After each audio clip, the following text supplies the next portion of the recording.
নমস্কার, ফেসবুক বন্ধুদের স্বাগত জানাই গুগলস, ইউটিউব এবং ফেসবুকে কর্মরত সকল দাদাভাই এবং দিদিভাইদের। স্বাগত জানাই কারাওকেমিকার দাদাভাই এবং দিদিভাইদের। আপনারা সকলে ভালো থাকুন।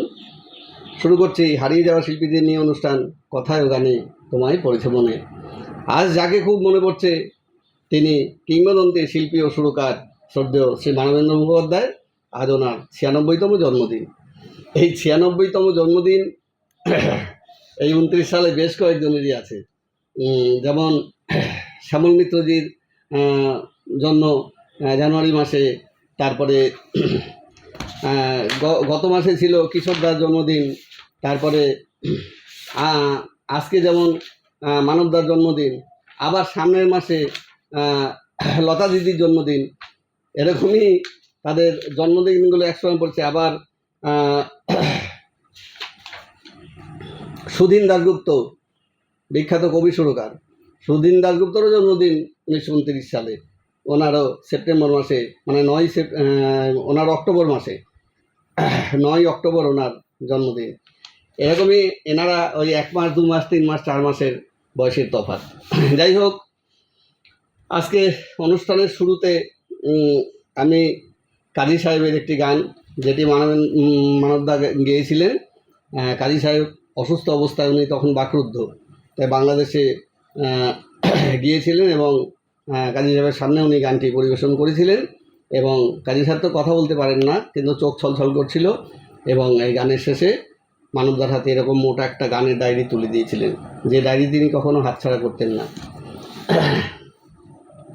সেই গানটি আপনাদের শোনাবার চেষ্টা করছি। উনি কারাওকে সহযোগে গানটি গাইছে।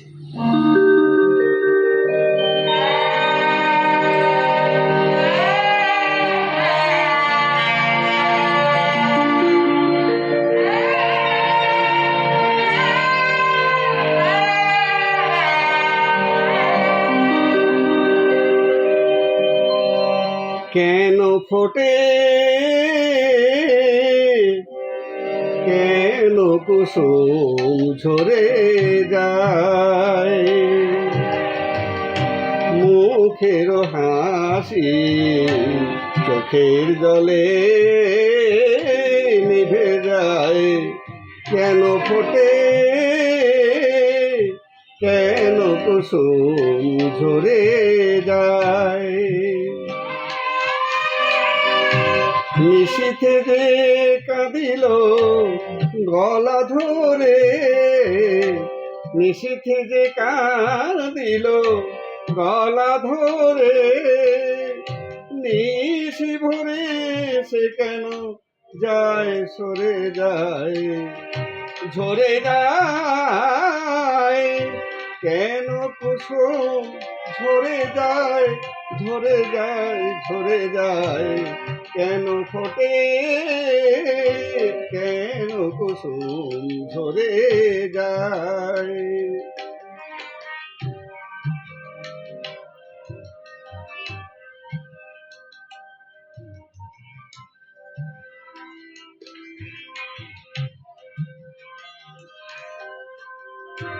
আজ যাহার প্রেম করে গো রাজাধিরাজ, কাল কেন সে চির কাঙাল করে যায়। আজ যাহার প্রেম করে গো রাজাধিরাজ, কাল কেন সে চির কাঙাল করে যায়। হায় অভিমান খেলার ছলে, হায় অভিমান খেলার ছলে, ফিরে সে আসে না, যায় যে চলে। মিলন মালা মলিন ধুলায় ঢেকে যায়,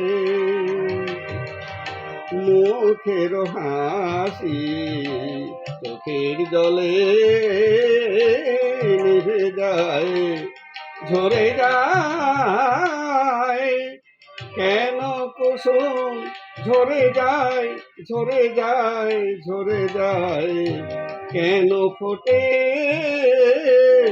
কেন কুসুম ঝরে যায়।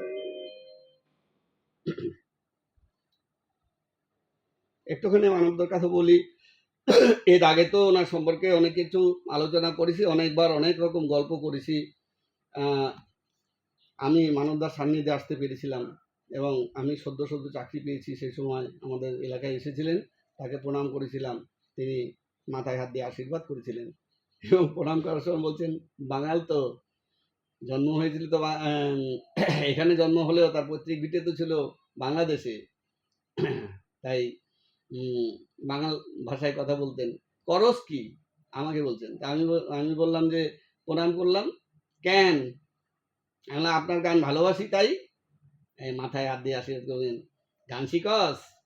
আমি বললাম না, এখানে ভালো মাস্টার পাই না, গান শেখ, কলকাতায় চলে আসিস, ও মাস্টারের অভাব নাই, এই কথা বলেছিলেন। কিন্তু আমার খুব দুর্ভাগ্য যে আমি নিজেকে প্রস্তুত করতে করতেই তিনি খারাপ খবর পেয়ে গেলাম এবং আমি তার শেষ অন্তিম যাত্রায় আমি যোগদান করেছিলাম। যাই হোক, আজকে ওনার জন্মদিনের শুভক্ষণে আমি এগুলো বলে আর মন খারাপ করতে চাই না। পিতা ছিলেন অতুলচন্দ্র মুখোপাধ্যায়, একজন আর্কিটেকচারাল ইঞ্জিনিয়ার। বাড়িতে পুরোপুরি গানের আবহ ছিল। আর কাকারা তো সবাই মানে খুব সঙ্গীত প্রেমিক ছিলেন। আর কালীঘাটে তিনি জন্ম হলেও টালিগঞ্জের বাঙালপাড়ায় তাদের বসতি ছিল। মানে কালীঘাটে তিনি জন্মেছিলেন, পরবর্তীতে ওই বাঙালপাড়ায় চলে যান টালিগঞ্জের কাছে, এবং যে কোনো তাদের বাড়িটা গানের বাড়ি বলে সুপরিচিত ছিল। কাউকে জিজ্ঞেস করলেই ওই যে ওই গানের বাড়ি বলে তারা দেখিয়ে দিতেন। ভারতীয় শাস্ত্রীয় সঙ্গীতের উপর ভিত্তি করে এক স্বতন্ত্র গায়কী নিয়ে তিনি 50-এর দশক থেকেই, মানে সঙ্গীতের স্বর্ণযুগ আমি বলছি 50 থেকে 70-এর দশক, এই 30 বছর, ওই 50 দশকের শুরু থেকেই তিনি কিন্তু সঙ্গীতের স্বর্ণযুগে তিনি এগিয়ে নিয়ে যেতে থাকেন এবং এক উচ্চ শিখরে নিয়ে যেতে সক্ষম হয়েছিলেন। অন্যান্য শিল্পীরাও ছিলেন, আমি তাদের কথায় আসছি। তার সমসাময়িক শিল্পীরা ছিলেন হেমন্ত মুখোপাধ্যায়, মান্না দে, শ্যামল মিত্র, সতীনাথ মুখোপাধ্যায়, দ্বিজেন মুখোপাধ্যায়, ধনঞ্জয় ভট্টাচার্য, নির্মলেন্দু চৌধুরী প্রমুখ এক ঝাঁক তারকা তার সমসাময়িক ছিলেন। আর গায়িকারাও তো অনেকেই ছিলেন, লতাজি, আশাজি, আরতিজি, অনেকেই ছিলেন। যাক, মানব দ্বারা সব মিলিয়ে ছিলেন 10 ভাই। আর বাবা সুন্দর এস্ট্রাস বাদক ছিলেন, আর কাকা রত্নেশ্বরের কাছেই তিনি সঙ্গীত শিক্ষা করেছিলেন ছোটবেলা থেকেই।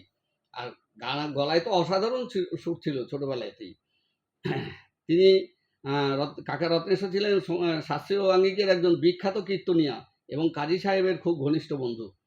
কাজী সাহেব একবার মানবদার গানে, মানে মানবদা তখন কিশোর, তার গানে মুগ্ধ হয়ে 2টি কীর্তনাঙ্গিকের গান শিখিয়ে দিয়েছিলেন। সখী সাজায়ে রাখলো পুষ্পবাসর ও হে মাধব হে মাধব। অসাধারণ গিয়েছিলেন মানবদা, সেই গান দুটো রেকর্ডিং করেছিলেন। আর তিনি কাজী সাহেবের কাছ থেকে তার গানে স্বচ্ছন্দে বিচরণ করার অনুমতিও পেয়ে গিয়েছিলেন। যে রেজিস্ট্রেশন কবিগুরুর গানে রয়েছে সেই রেজিস্ট্রেশন কিন্তু কাজী সাহেব করে যাননি, কারো ক্ষেত্রেই না। এই কারণেই তিনি নজরুল গীতিকে জনপ্রিয়তার শীর্ষে নিয়ে যেতে সক্ষম হয়েছিলেন। কণ্ঠের অপূর্ব মাধুর্যের দ্বারা শ্রোতাদের আবিষ্ট করে রাখতেন। নজরুল ও কীর্তনাঙ্গিকের গান ছাড়াও আধুনিক গান ও ছায়াছবির গানেও অসাধারণ জনপ্রিয় ছিলেন মানবদা। সঙ্গীত পরিচালক হিসাবে তার প্রথম ছবি ছিল পণ্ডিত তারাশঙ্কর বন্দ্যোপাধ্যায়ের চাপাডাঙ্গার বউ। তার গাওয়া মায়ামৃগ ছবিতে মেটেরিয়া মেডিকার কাব্য একটি মাইলস্টোন, এবং দেয়ানিয়া ছবিতে শ্যামল মিত্রর সঙ্গে ডুয়েট গান দোলে দোদুল দোলে ঝুলনা, আপনাদের তো মনে থাকার কথা, অতি জনপ্রিয় গান। আর মানবদা অনেকগুলি ছায়াছবিতে সুর রচনা করেছিলেন, যেমন তার মধ্যে মায়ামৃগ, বধূ, যতমত ততপথ, জয় জয়ন্তী, গধূলিবেলা প্রভৃতি উল্লেখযোগ্য। আর 74 ছবিতে তিনি কিছুটা অভিনয়ও করেছিলেন। যাই হোক, তার গাওয়া কিছু বিখ্যাত গানের একটুখানি উল্লেখ করি। কিছু গান আমি লিখে রেখেছি এখানে খাতায়, সব গান তো লেখা সম্ভব না। যেমন মহিষাসুর মর্দিনীতে তার গান তো কালজয়ী গান হয়ে আছে এবং চিরদিন থাকবেও, তার গান না বাজলে কিন্তু মনেই হয় না যে পুজো এসছে। এই গানের বাণী লিখেছেন বাণী কুমার, আর সুর দিয়েছিলেন পঙ্কজ কুমার মল্লিক, সব কিংবদন্তি ব্যক্তিত্ব। তব অচিন্ত রূপ চরিত মহিমা তব অচিন্ত। এই গান আপনাদের আমি শুনিয়েছিলাম। তারপরে আরেকটি গান আপনাদের শুনিয়েছি, গরিজির বাণী আর নচিকেতা ঘোষের সুর। বনে নয় মনে মোর পাখি আজ গান গায়, এই গান। তারপরে আরো গান রয়েছে, যেমন আমি এত যে তোমায় ভালোবেসেছি, এ তো কালজয়ী গান, এগুলো অনেক শুনেছেন। কথা শ্যামল গুপ্তজি, আর নিজেরই সুরে, কি তিনি তো অসাধারণ একজন সুরকার ছিলেন। এই গানের সুর নিজের। তারপরে নিজের সুরে আরেকটি গান শ্যামল গুপ্তজির কথায়, এই গান আপনাদের শুনিয়েছি। ওই মৌসুমি মন শুধু রং বদলায়, ওই মৌমাছি মন মরে মৌ পিয়াসায়, এই গান। আরেকটি গানও আপনাদের শুনিয়েছি, পবিত্র মিত্রজির বাণী আর শৈলেন মুখার্জির সুর। বারে বারে কে যেন ডাকে আমারে, বারে বারে কে যেন ডাকে, এই গান। তারপরে আরেকটি ভালো গান আছে, আপনাদের শোনাবো পরবর্তীতে। গানের মানে শ্যামল গুপ্তজি আর নিজেরই সুরে 1968 সালে রিলিজ হওয়া গান। না যেও না মধু যামিনী, বহুদিন পরে বধূ এলো ঘরে, কথা রাখো যেও না, না না না না যেও না মধু যামিনী।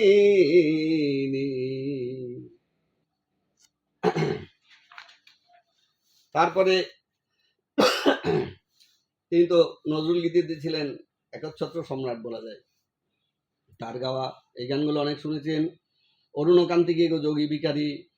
তারপরে আপনাদের এই গানটা শুনিয়েছিলাম, বাগিচায় বুলবুলি তুই ফুল শাখাকে, সম্ভবত গত বছর। আর ভরিয়া পরাণ শুনিতেছি গান, এই গানটি আসি বিয়াজি বন্ধু মোর, অনেক শুনেছেন। এই গানগুলো একদম মানে অতি বিখ্যাত গান। আকুল হলি কেন বনের বকুল পাখি, তারপরে এত জল ও কাজল চোখে, অসাধারণ গান। তারপরে তোমারে আমি চাহিয়াছি প্রিয়, তারপরে এই একটি গান, যেমন এগুলো, এই গানটি তিনি নিজে সুর দিয়েছিলেন, কাজী সাহেবের গান এগুলো সব। আলগা করো গো খোপার বাঁধন, দিল বহি মেরা বস গই, দিল বহি মেরা বস গই, মানব দাস। তারপরে আরেকটি খুব সুন্দর গান আছে কাজী সাহেবের গান। কোন কুলে আজ ভিড়ল তোরি, এ কোন সোনার গায়, আমার ভাটির তরি আবার কেন উজান যেতে চায়, কোন কুলে আজ ভিড়ল তোরি, এ কোন সোনার গায়। আপনাদের পরবর্তীতে পুরো গান শোনাবো। তারপরে এই গান আছে আরেকটি, এই সময় শরৎকালের গান। ভোরের ঝিলের জলে শালুক পদ্ম তোলে কে, কমল কুন্তলা কিশোরী কে, কমল কুন্তলা কিশোরী, শোনাবো। এই একটি গান আছে, পথিক বন্ধু এসো, এসো পাপড়ি ছাওয়া পথবে, মন হয়েছে উতলা গো, মন হয়েছে উতলা গো, তোমার আশার পথ চেয়ে পথিক বন্ধু এসো, শোনাবো আপনাদের পরবর্তীতে। যাই হোক, কিংবদন্তি শিল্পী চরণে আমি শতকোটি প্রণাম জানাই। প্রণাম জানাই সমস্ত কবি সুরকার যন্ত্রসঙ্গীত শিল্পীদের। আপনারা ওনাদেরকে শ্রদ্ধা নিবেদন করুন। সকলে ভালো থাকুন। আজ আসি, আবার দেখা হবে। নমস্কার।